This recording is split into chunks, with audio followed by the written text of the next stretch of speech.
नमस्कार दोस्तों। Sam Manekshaw lieutenant हुआ करते थे। युद्ध के दौरान वे जापानीज मशीन गन की चपेट में आ गए। बुरी तरह चोटिल हुए। रेड क्रॉस हॉस्पिटल लाया गया। एक ऑस्ट्रेलियन डॉक्टर ने पूछा, ऑफिसर तुम्हें क्या हुआ? सैम मानेकशॉ ने कहा, कुछ नहीं, किसी गधे ने पीछे से लात मारी है, और हंसने लगे। जब ऑपरेशन हुआ तो सैम मानेकशॉ के शरीर से 7 बुलेट निकली। सहन शक्ति, साहस, विनम्रता और कई खूबियों के बेमिसाल आदर्श और भारत के पहले फील्ड मार्शल सैम मानेकशॉ। इसके बाद जापानीज सेना ने चोटिल सैम मानेकशॉ को बंदी बना लिया। वे 3 साल प्रिजनर ऑफ वॉर कैंप में बंद रहे, लेकिन चोटिल अवस्था में भी हिम्मत नहीं हारी, बल्कि उन्होंने कैंप में इंडियन क्रिकेट टीम बनाई और जापानीज टीम को हराया। फील्ड मार्शल सैम मानेकशॉ में अनेकों क्वालिटीज का मेल था। इनकी कहानी से आपको बहुत कुछ सीखने को मिलेगा। कहानी शुरू करते हैं। सैम मानेकशॉ अमृतसर में पैदा हुए। पिता डॉक्टर थे। छोटे सैम मानेकशॉ भी डॉक्टर बनना चाहते थे, लेकिन पिता ने पढ़ाई के लिए लंदन भेजने से मना कर दिया। तो विद्रोह जीतने के लिए जवान सैम मानेकशॉ ने आर्मी का एग्जाम दिया और आसानी से सिलेक्ट हो गए। पहली पोस्टिंग, अपने काम पर मेहनत की छाप छोड़ो। Sam Manekshaw British Indian army में नए नए अफसर बने और उनकी पोस्टिंग एक सीमा चौकी पर हुई, जो दूर एक पहाड़ी इलाके पर थी। इस आउटपोस्ट के हालात बहुत खराब थे। दूर गांव से पानी लाना पड़ता, आने जाने के लिए कच्ची सड़क भी नहीं थी, कभी कभी इलाज के लिए जरूरी दवाएं भी नहीं पहुंच पाती। ब्रिटिश सरकार को भी भारतीय सैनिकों के कष्ट से कोई खास फर्क नहीं पड़ता था। ऐसे में सैम मानेकशॉ पोस्टिंग लेते ही काम पर लग गए। चौकी की बेहतरी के लिए पानी का अंडरग्राउंड टैंक और नया कमरा बनाना शुरू किया। वे बहुत मेहनती थे। उन्होंने सैनिकों की बेहतरी के लिए जरूरी सुविधाओं को उपलब्ध कराया। उनकी मेहनत और वर्क एथिक को देखकर सारे सैनिक उनकी इज्जत करते। एक दिन अचानक सीनियर ऑफिसर सरप्राइज विजिट के लिए आए। बेहतरीन काम देखकर बहुत खुश हुए और बोले, मानेकशॉ, मैं तुम्हें शहर के पास की एक पोस्टिंग दे रहा हूँ। वहाँ की यूनिट बड़ी और प्रतिष्ठित है। वहाँ जो भी नया अफसर जाता है उसका प्रमोशन हो जाता है। जवान मानेकशॉ ने कहा, मैं जानता हूँ सर कि मेरा प्रमोशन जल्दी हो सकता है, पर मैं इस आउटपोस्ट पर बहुत खुश हूँ, क्योंकि मैं जो कर रहा हूँ उससे यहाँ पर अंतर पैदा हो रहा है। इस पोस्ट के लिए अभी मेरे पास कुछ और प्लान्स हैं। जवान सैम मानेकशॉ की इस बात को सुनकर सीनियर ऑफिसर हैरान हुए, लेकिन साथ में खुश भी हुए और बोले, Manekshaw, you are a rare breed of man. तुम खास किस्म के इंसान हो जो प्रमोशन से ज्यादा बेहतर काम करने में विश्वास रखते हो। मानेकशॉ, तुम आर्मी में बहुत आगे जाओगे, इस पर मुझे कोई शक नहीं। दोस्तों, जो भी काम करो उस पर अपनी मेहनत की छाप छोड़ो, मन लगाकर काम करो, लगन हमेशा रंग लाती है। फील्ड मार्शल सैम मानेकशॉ से अगली सीखने वाली बात है, हार और जीत में अंतर साहस और दृढ़ निश्चय का होता है। किताब हॉनर एंड गैलेंट्री में फील्ड मार्शल सैम मानेकशॉ कहते हैं कि मेरे नेतृत्व में कुछ सैनिकों की यूनिट दुश्मनों के इलाकों में जासूसी करने गई। मिशन सफल रहा, पर वापस लौटते समय दुश्मनों को भनक लग गई और दुश्मनों ने हमें घेर लिया। गोलीबारी में मानेकशॉ के पैर में गहरी चोट लगी। उनके पास ऑप्शन था कि वह एक सैनिक की मदद से भाग जाएं, लेकिन मानेकशॉ ने भागने से मना कर दिया और कहा, हम सब लड़ते हुए बाहर निकलेंगे। उन्होंने पूरी टीम के साथ दुश्मनों का सामना किया और अपनी यूनिट के हर एक सैनिक को सुरक्षित लौटा कर लाए। सैम मानेकशॉ अपनी किताब में लिखते हैं कि हार और जीत का अंतर केवल साहस और दृढ़ निश्चय का है। कभी डरे हुए मन से सलाह मत लो। Never take counsel of your fears. साहस का मतलब सीना ठोकना नहीं होता, बल्कि साहस का मतलब होता है मुश्किल समय में सही काम करना। यह साहस केवल लड़ाई के मैदान में नहीं, बल्कि अपने जीवन में भी लाना होगा। अगर आपके जीवन में साहस नहीं है तो आप अपनी बात पर टिके नहीं रह सकते और कोई आपकी इज्जत भी नहीं करेगा, आप खुद भी नहीं। दृढ़ संकल्प और सहन शक्ति। ये कहानी 1962 की है, जब सैम मानेकशॉ लेफ्टिनेंट कर्नल थे। उन दिनों भारत और चीन के बीच में तनाव बढ़ रहा था और लेफ्टिनेंट कर्नल मानेकशॉ की टुकड़ी को एक खास चौकी की रक्षा करने का काम सौंपा गया। ये चौकी भारत चीन सीमा पर दुर्गम बर्फीले पहाड़ों में स्थित थी और आगे बढ़ती हुई चीनी सेना को पहाड़ों में रोकने वाली आखिरी पोस्ट थी। एक सर्द सुबह इस पोस्ट पर 2 तरफ से हमला शुरू हुआ। पूरे दिन मानेकशॉ और उनके जवान लगातार हमलों का सामना करते रहे। लगता था कि कुछ ही देर में भारतीय सैनिक पोस्ट छोड़ देंगे, लेकिन मानेकशॉ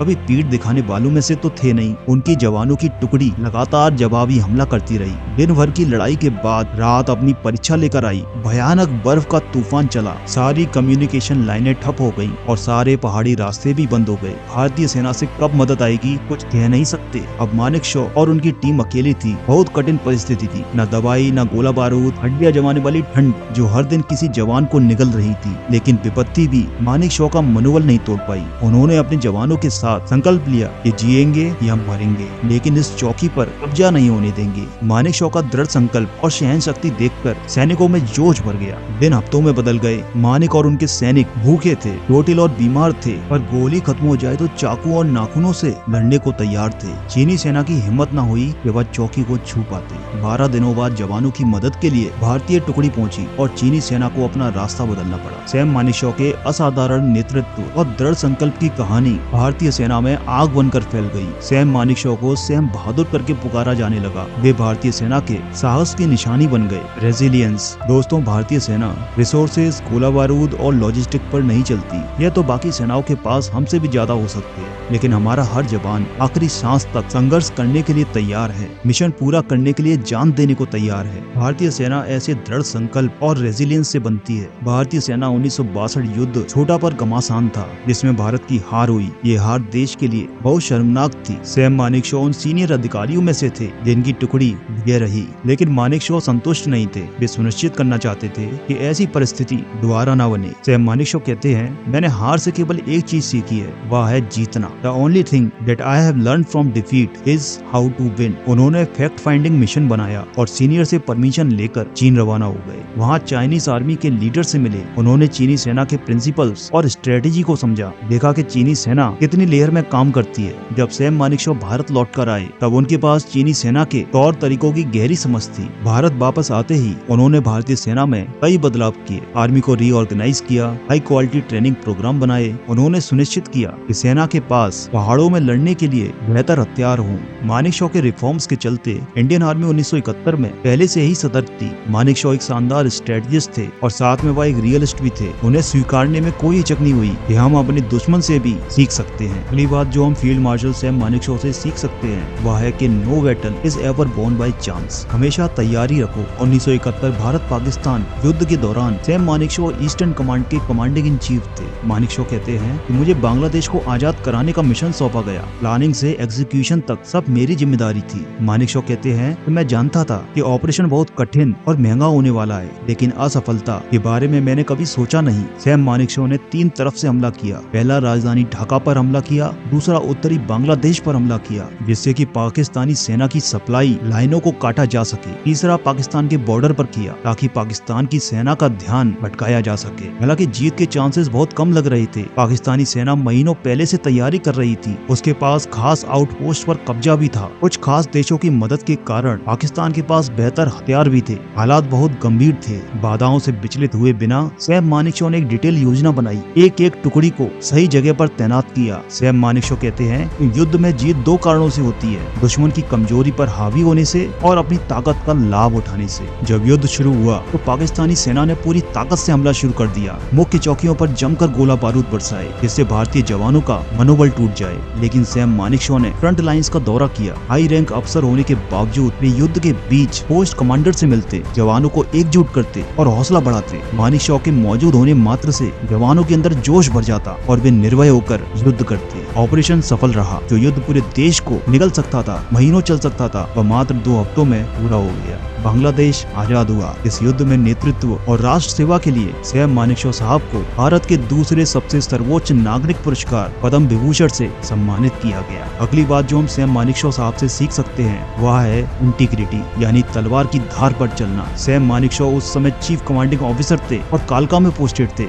एक दिन उनको सूचना दी गई कि उनके ऑफिस से घड़ी चोरी हो गई है। यह घड़ी बहुत कीमती थी, क्योंकि वह भारत के प्रेसिडेंट ने गिफ्ट की थी। जाहिर है कि सीसीओ मानेकशॉ बहुत गुस्से में थे। उन्होंने जांच पड़ताल करवाई पर घड़ी नहीं मिली। एक दिन मानेकशॉ से मिलने एक जवान अफसर आया। वह बेहद नर्वस था। उसने बताया कि आपकी घड़ी मैंने चुराई है। मानेकशॉ ने पूछा, तुमने ऐसा क्यों किया? ऑफिसर ने कहा, मैं कर्ज में था। मानेकशॉ ने गहरी सांस ली और कहा, ठीक है, लेकिन तुमको मुझे बताना चाहिए था ना, मैं तुम्हारी मदद कर सकता था। जवान ऑफिसर ने कहा, मैं जुए की वजह से कर्ज में था। अगर आपको पता चल जाता तो आप मुझे खुद सजा देते, इसलिए मेरी हिम्मत नहीं हुई। सैम मानेकशॉ ने कहा, तुम मेरे पास आते तो मैं तुम्हारी मदद ही करता, लेकिन अब तुमको अपने किए की सजा भुगतनी होगी। इसके बाद मानेक साहब ने कोर्ट मार्शल का आदेश दिया। ऑफिसर को कैद भी हुई, लेकिन मानेकशॉ साहब ने उसी जवान ऑफिसर की तरफ से दलील पेश की कि इस ऑफिसर ने अपनी गलती खुद स्वीकारी है। उन्होंने उस ऑफिसर की सजा माफ करवाई और नौकरी भी बचा ली। आगे चलकर वही ऑफिसर कर्नल भी बना। इंटीग्रिटी का मतलब है मन में सही और गलत को लेकर दुविधा ना होना, तलवार की धार पर चलना, एक तरफ नियम कानून का पालन करना